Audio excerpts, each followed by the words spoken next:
Hi guys, welcome back to my channel. Welcome, bienvenidos. No, it's your girl Amofa.o and I'm here with another video today.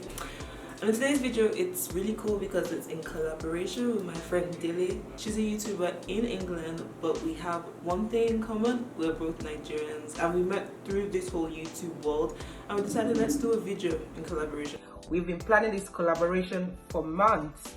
Finally, I'm happy that we're finally able to do this collaboration. Thank you so much for having me on your channel. My name is Dele. I am a Nigerian YouTuber based in London. Welcome to Amofa's channel. So today I'm going to be asking Amofa a few questions about a move to Mexico, black family living in Mexico, and also talking about the lockdown in Mexico. So stay tuned guys. Watch, like, subscribe, and also gonna have another video on my channel asking me questions about my life in London, immigration to London, lockdown in London. So please after watching this video, go to my channel and watch the video. Subscribe to both of us. Leave comments in the comment section. If there's any question you think we could have answered but we didn't, leave a comment for us in either of our pages and we will definitely get to responding to your questions in the comment section. So without further ado, let's get straight into the questions. So the first question I'm going to be asking today is, please tell us your name and where you've come from. A lot of people have gotten to the point of calling me Amofa that they forget what my name is. Now my name is Afoma, so that's my name backwards. Afoma is from the Igbo language, which is in the eastern part of Nigeria, and Afoma simply means kindness in English. But my full name is Afoma Chukwuebuka, which means the kindness of God is great. Yes, it's a mouthful, so don't bother. Just call me Afoma or you call me Amofa. Any which way, both of them go. Why did you and your family move to Mexico? I just wanted to know, especially for a black family. I didn't even know that black people live in Mexico. I know people go to Mexico, Cancun, and other cities in Mexico for like holidays. But I just found it very new to me to find out that black families do live in Mexico. So I'd like to know why you and your family moved to Mexico. Okay, so this is a question I get all the time. Like when I tell people I live in Mexico, they're like, Mexico? Like why Mexico? And yeah, if you had asked me 2 years ago, 3 years ago, 4 years ago, would you ever want to live in Mexico? That wouldn't have been like a yes. Would you want to visit for vacation? Of course, the beaches are beautiful, but live completely? No. Especially because they speak Spanish here. So the reason I moved to Mexico is because of my husband. My husband's working in a company in Florida and they have a manufacturing facility in Mexico. So they asked me, hey, you want to move to Mexico? I'm like, why not? If not, so what? So we decided to move, but we thought that we were supposed to be here for only 1 year, and this is the second year so far. So yeah, that's the reason why I am in Mexico right now. My next question to you today would be, are there a lot of Africans or Nigerians living in Mexico? Are you able to fit in as an African or Nigerian, as a black person living in Mexico? So are there a lot of Africans, Nigerians living in Mexico? Well, I guess there are more in other parts, but I live in the state of Jalisco. I've met 3 Africans here. One's from South Africa, one's from Kenya, and the third person is from Nigeria. But I have seen a Nigerian that was passing by. That day was really funny. I was going to Sam's Club and I was driving, and then if you know Nigerians, we tend to be kind of flashy. So I saw this guy in a white Mercedes, leather interior, spinning rims, black afro, chains, and I parked in the Sam's Club and he came and was like, you don't look like you're Kenyan, you don't look like you're from East Africa, where are you from? I was like, guess. And he was like, I really can't tell because of your accent. I was like, guess. And then he was like, I don't know, just tell me. And I was like, I'm Nigerian. He was like, my sister, how far? And then that's how I met him. But he doesn't live in Guadalajara, he lives in some other part which I can't remember. So yeah, there are not many Africans and not many blacks that live in Guadalajara. And also, with all that's going on around the world right now with the pandemic, I would like to know what's like living in Mexico right now during this pandemic. So I want to say that Mexico is doing kind of well with the pandemic in the sense that we don't have as much numbers as the US has, obviously. Well, no country has as much numbers as the US, but considering that we're so close to the US, we don't have as much numbers as the US. But I think a lot of people that I speak to complain that the president didn't do so much, but the governor in Jalisco did an awesome job. Like, March 13th was Teachers Training Day, so all kids didn't go to school. Then March 16th was supposed to be a public holiday for everybody. So immediately after March 16th, when he realized that the cases were rising in the US and there were cases coming up in Mexico, he was like, yeah, nobody's going to school again.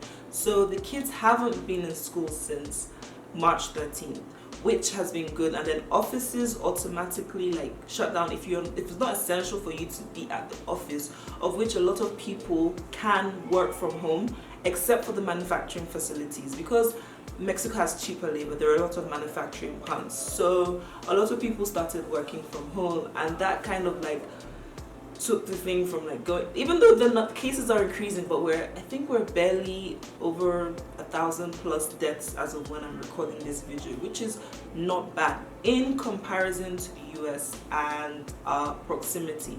Aside that, I do want to say that like I'm going to Walmart and I'm pushing my cart and somebody's like really close to me and I'm like, hey, could you just back it up, back up just a little bit. This is 6 feet, so some places you see 1 meter, 2 meters. Like, in fact, yesterday I went to Domino's to buy pizza and I was the third to last person in the line. So the person that was after me, I like gave her a good gap. Then another guy comes in as the last person and he's literally following the lady bob. So he's like, she's here and he comes here, he's here, and she's moving constantly and I'm moving because I feel her pain and like her anger, like, why are you so close to me, sana distancia?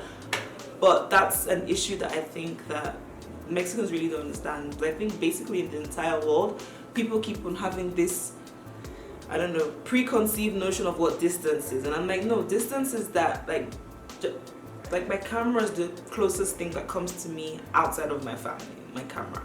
Yeah. How long have you been on the lockdown in Mexico for? Do you think the curve is flattening in Mexico? I think the curve is flattening in Mexico. Well, I do want to say that it's not increasing as fast as we thought it would.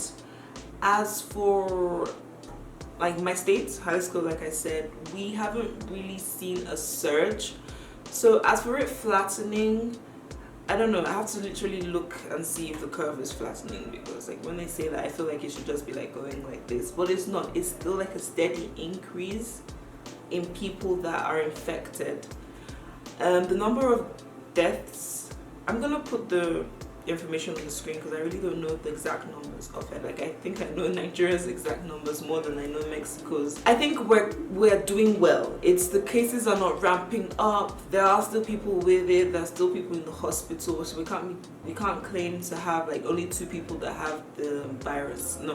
We still have people with the virus, but it's not increasing at an exponential rate. So do you think the Mexico government will lift the restriction anytime soon? There's so much conflicting information. I have a WhatsApp group for the estate that I'm living in, and some people have said May 4th, some people said May 19th, some people have said May 30th, some people have said August, so I don't know. I do feel like in some places, a place like my state, they can begin to gradually say, okay, you can go back to work, but maybe like keep a minimum amount of people in the office, or you know, because we have reduced it. But my problem is that I feel like if everybody goes back, like it can quickly go back up again. That's my biggest fear. And as for schools, I don't think schools should go back. For example, teaching kindergarten kids and primary school kids with a mask over your face, like you need them to see, because you need them to like practice what you're doing, like with your mouth and your teeth and your tongue. So I don't think it's very possible for them. So I really think that even if they're gonna do anything, I don't think kids should go back to school. That's my personal opinion though. As for when, I don't know, but I think the most valid information I've heard is May 19th. And that I don't think is for everybody. I think it's for some people, but let's see.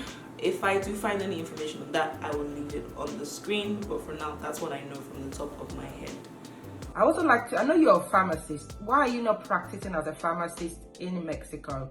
Now, number one, there's a difference between me being able to communicate in Spanish to my friends, to order stuff in the restaurant, to go to like the supermarkets and buy stuff, and there's a different level of Spanish you have to know to be able to communicate with people and tell them how to take their drugs, what not to take with their drugs, and learn all the names of the side effects in Spanish, which is really difficult. So that's the reason why I'm not practicing pharmacy in Mexico, because I have to take all the board exams in Spanish. I don't know how long we're staying. Like, really, if Kenya can tell me we're gonna stay here for 3 more years, I would take out time, maybe do a 3-month crash course to learn Spanish as it is and write the exams. But the thing is that most of these exams to practice take you about 1 year, 1.5 years, and then most times you need to even have like an internship period.